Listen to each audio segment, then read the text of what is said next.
ఎన్నికలు ముగిసినప్పటికీ అన్ని రాజకీయ పార్టీల్లోనూ ప్రధానంగా ప్రజల్లోనూ కూడా ఒక ఉత్కంఠ పరిస్థితిగా నెలకొంది. ఎవరు ఎక్కడి నుంచి గెలుస్తారనేది ప్రధానంగా కొనసాగుతున్న ఉత్కంఠ. అయితే 175 నియోజకవర్గాలు ఒక ఎత్తు అయితే ఒక పిఠాపురం కాన్స్టిట్యున్సీ మాత్రం ఒక ఎత్తుగా చెప్పుకోవాలి. ఎందుకంటే ఖచ్చితంగా అక్కడ పవన్ కళ్యాణ్ గెలుస్తారా లేదా అంటూ అన్ని పార్టీల్లోనూ సాధారణ ప్రజల్లోనూ కూడా చర్చనీయాంశంగా మారింది. పరిస్థితి మరి అక్కడ పవన్ కళ్యాణ్ గెలుస్తాడా అంటే జనసేన నేతల్లో మాత్రం ఖచ్చితంగా గెలుస్తారు అనే ధీమా వ్యక్తం చేస్తున్నారు.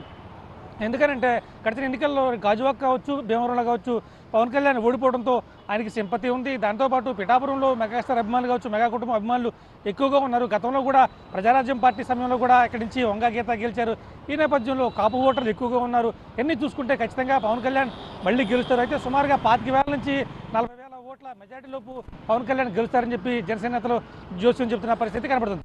మరోవైపు పిఠాపురంలో కలిసి వచ్చిన కూటమి ఎన్వీఎస్ వర్మ ఎవరైతే ఉన్నారో, వర్మ కావచ్చు, బీజేపీ కావచ్చు, టీడీపీ కావచ్చు, మొత్తం అన్నీ కూడా కలిసి ఏకంగా పోటీ చేయడం వల్ల జనసేనకు ఓట్ బ్యాంక్ మరింత పెరిగిందని చెప్పాలంటే పవన్ కళ్యాణ్ ఏదైతే చెప్పాడో ఖచ్చితంగా ఎస్సీపీ వ్యతిరేక ఓట్ బ్యాంకును చీలనివ్వను అని చెప్పి ఆయన ఏ రకంగా ముందుకు వెళ్ళాడో, కూటమి కూడగట్టడంలో ఎంత కృషి చేశారో అంతా కూడా పిఠాపురంలో చాలా స్పష్టంగా అర్థమవుతుంది. మరోవైపు పెరిగిన పోలింగ్ శాతం కూడా జనసేనకు అనుకూలమేనని చెప్పి జనసేన నేతలు చెప్తున్నారు. ఎందుకంటే బయట నుంచి వచ్చిన వాళ్ళందరూ కూడా పెరిగిన ఓటింగ్ శాతం అంతా కూడా బయట నుంచి వచ్చిన ప్రజలు ఇక్కడ పిఠాపురంలో ఓట్లు ఉన్నాయి, వచ్చి ఓటు హక్కు వినియోగించారు. వీళ్ళందరూ కూడా ప్రభుత్వం నుంచి సంక్షేమ పథకాలు పొందేవారు కాదు. సో ఖచ్చితంగా ఆ బయట నుంచి వచ్చిన పెరిగిన పోలింగ్ ఓటింగ్ శాతం ఏదైతే ఉందో ఖచ్చితంగా అంతా కూడా పవన్ కళ్యాణ్కే పడుతుందనే ధీమా వాళ్ళు వ్యక్తమవుతుంది. మరోవైపు పిఠాపురం స్థానికంగా చూసుకుంటే పవన్ కళ్యాణ్ వస్తే కనుక ఖచ్చితంగా పిఠాపురాన్ని ఆ దేశంలోని అత్యున్నత నియోజకవర్గంగా మారుతారనేది ఆ ప్రజల్లో మాత్రం చాలా బలంగా వినపడుతుంది.